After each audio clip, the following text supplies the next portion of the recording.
Okay, then we will move on to the next talk. That will be by Dr. Vishali Gupta, and she will be dealing with diagnostic evaluation in DME. That's why I didn't answer that question by Brijesh.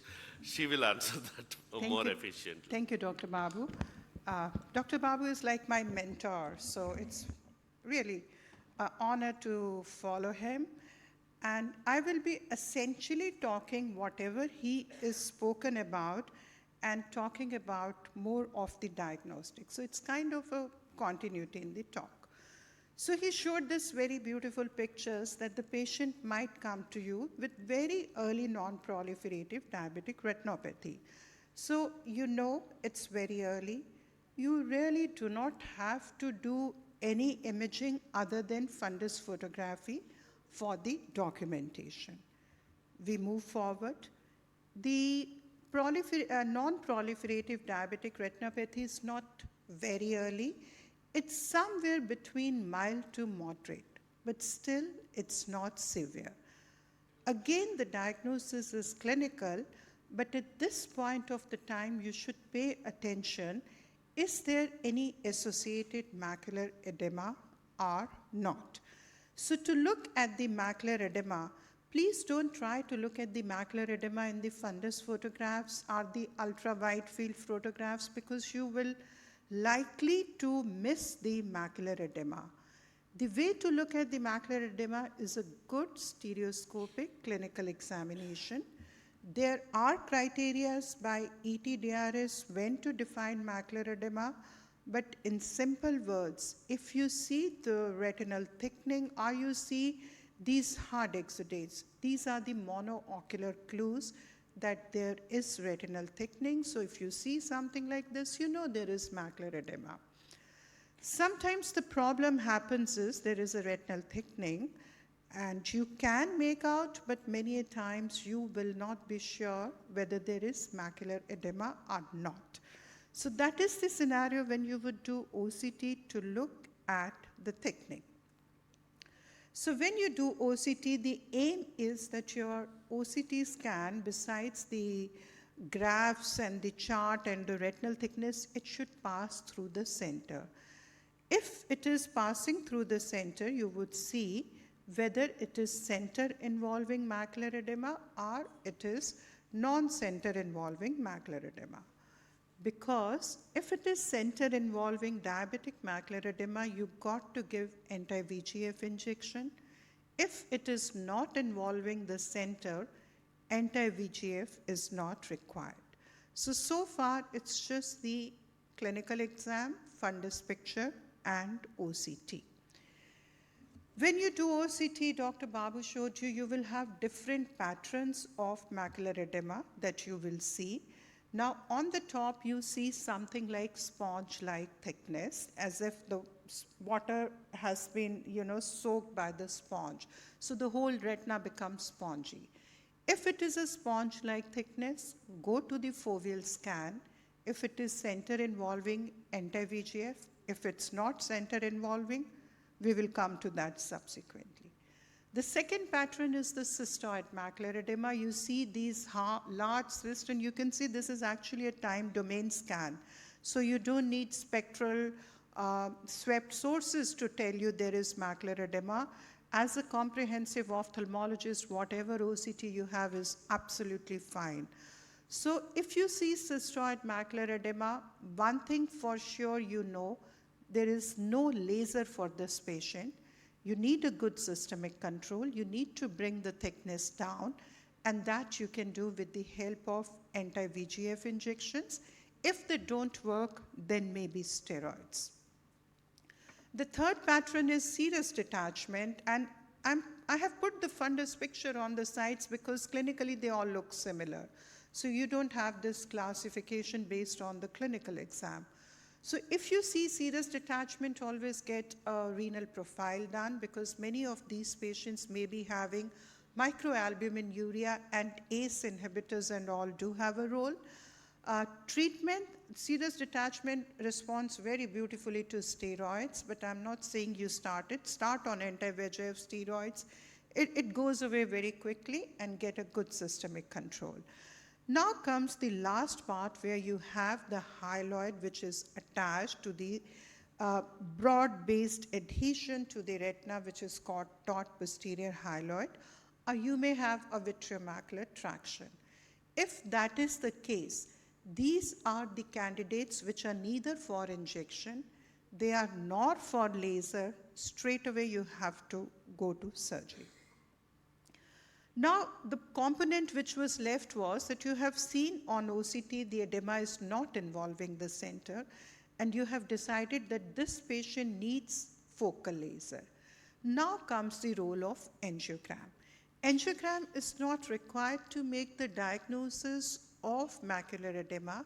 It is just required to look at the microaneurysms. You want to delineate the microaneurysms, and you want to see as to when would you, and you would like to see as to when would you like to treat them. For example, you want to target these microaneurysms by projecting the fluorescein angiogram in front of your laser so that you precisely treat the microaneurysms that are leaking in the late phase. Now, this is the role of the angiogram. Then you come to the severe NPDR, and severe NPDR criteria Dr. Babu has already told. I would just like to emphasize that once you see these venous bleeding, this bleedings and the loop, be very mindful of the fact that this is going to harbor some severe areas of capillary non-perfusion around it. So be very careful about doing the angiogram, because many of them would show very subtle new vascularization which you may miss clinically. So at this point of time, you would need an angiogram to look and characterize that it is not early proliferative diabetic retinopathy. This is just to show you that the clinical picture, when you see the venous beading, venous loops, here you can see the venous beading, and you see there will always be areas of capillary non-perfusion and small new vascularization along with it. Dr. Babu has already told about advanced and how it has a risk of progressing. Now you see on the top, this look like severe NPDR. You do a fluorescein angiogram, you realize there is a whole lot of areas of capillary non-perfusion which probably need to be managed, because 50% of them are going to bleed in the next 1 year. And this is how it happens if you don't pay attention to very fine new vascularization on the disc, or you miss, or you ignore. 9 months later, the same patient will come to you with a huge bleed. So this is the borderline area where fluorescein plays a very important role in picking up the new vessels. And last component is proliferative, which essentially does not need much of diagnostic skills, but make sure to look at the disc. Don't be carried away with ultra wide field optos and all, because that gives a very poor image of the optic disc and of the macula.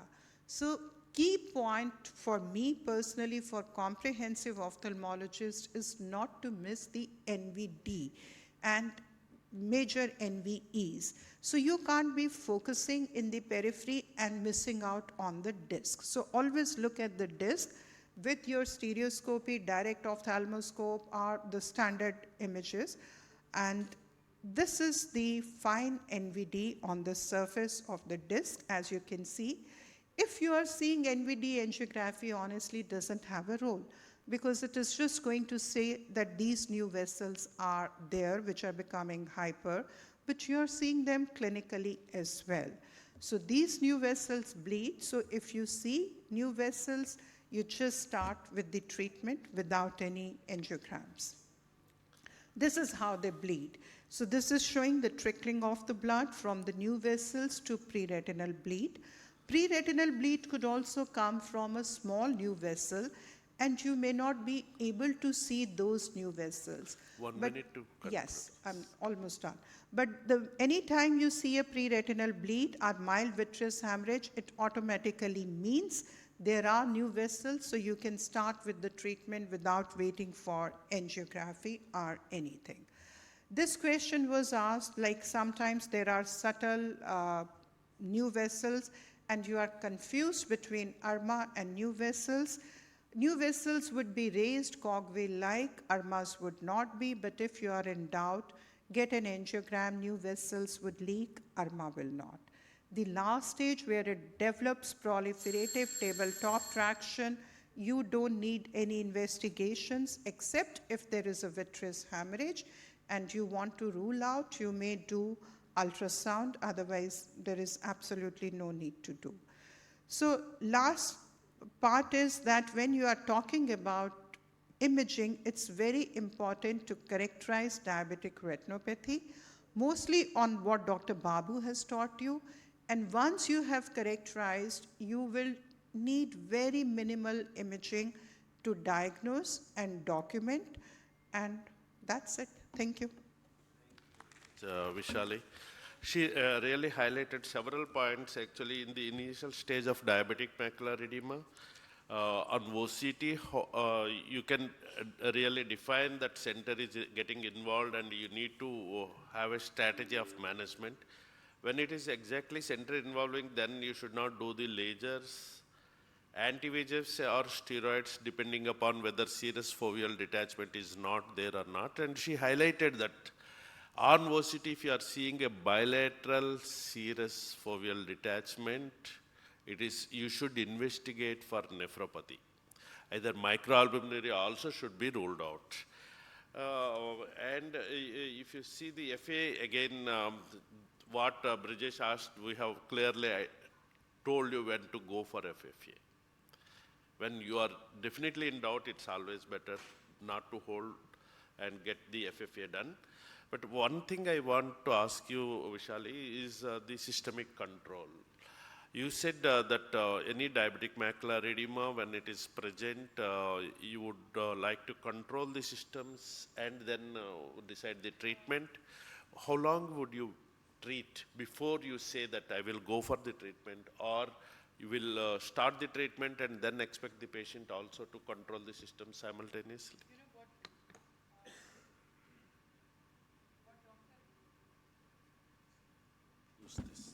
No, it's working. What Dr. Kim showed the study from our department, where we had initially said that we wait for 4 to 6 weeks to get a good control and then treat. That is pre-anti-VEGF era. At that point of time, the only treatment was laser. And if you do laser when there are a lot of hard exudates, they all tend to come in the center of the fovea and form a scar. So we were not doing laser before systemic control. Now we are in the era of anti-VEGF. So we start these two processes simultaneously. We ask the patient to get the systemic control for lipids, for microalbuminuria, for anemia. And one important thing about anemia, like Dr. Babu and Dr. Kim highlighted, our patients have nutritional iron deficiency anemia most of the time, so endocrinologist has to be involved because traditionally they used to keep hemoglobin a bit low because of the erythropoietin induced, but our diabetics many a times have iron deficiency. All that is controlled, but we do not really wait for parameters to come back to normal before we start injecting. We just inject following AIOS guidelines. If the fasting blood sugar is less than 200 and there is no contraindication, we start injection simultaneously. Yeah, another important thing is that certain times when you want to control the systems, if you are injecting, certain times patient take it very lightly. You take some time, ask them to get the investigations done, maybe 1 week or 2 weeks, so that he will get into the seriousness of systemic control. Then you inject and simultaneously tell him that unless your systems comes under control, your eye condition not going to improve. This is very, very essential. Yeah, but that is applicable only if it is non-proliferative. Yeah, because in our own center, you know, some of the residents, even with the NVD, were referring for systemic control. So I think it's very important to, exactly, you know. Yeah, she highlighted very well. Actually, in diabetic macular edema, which is not very urgent, you can adapt that process.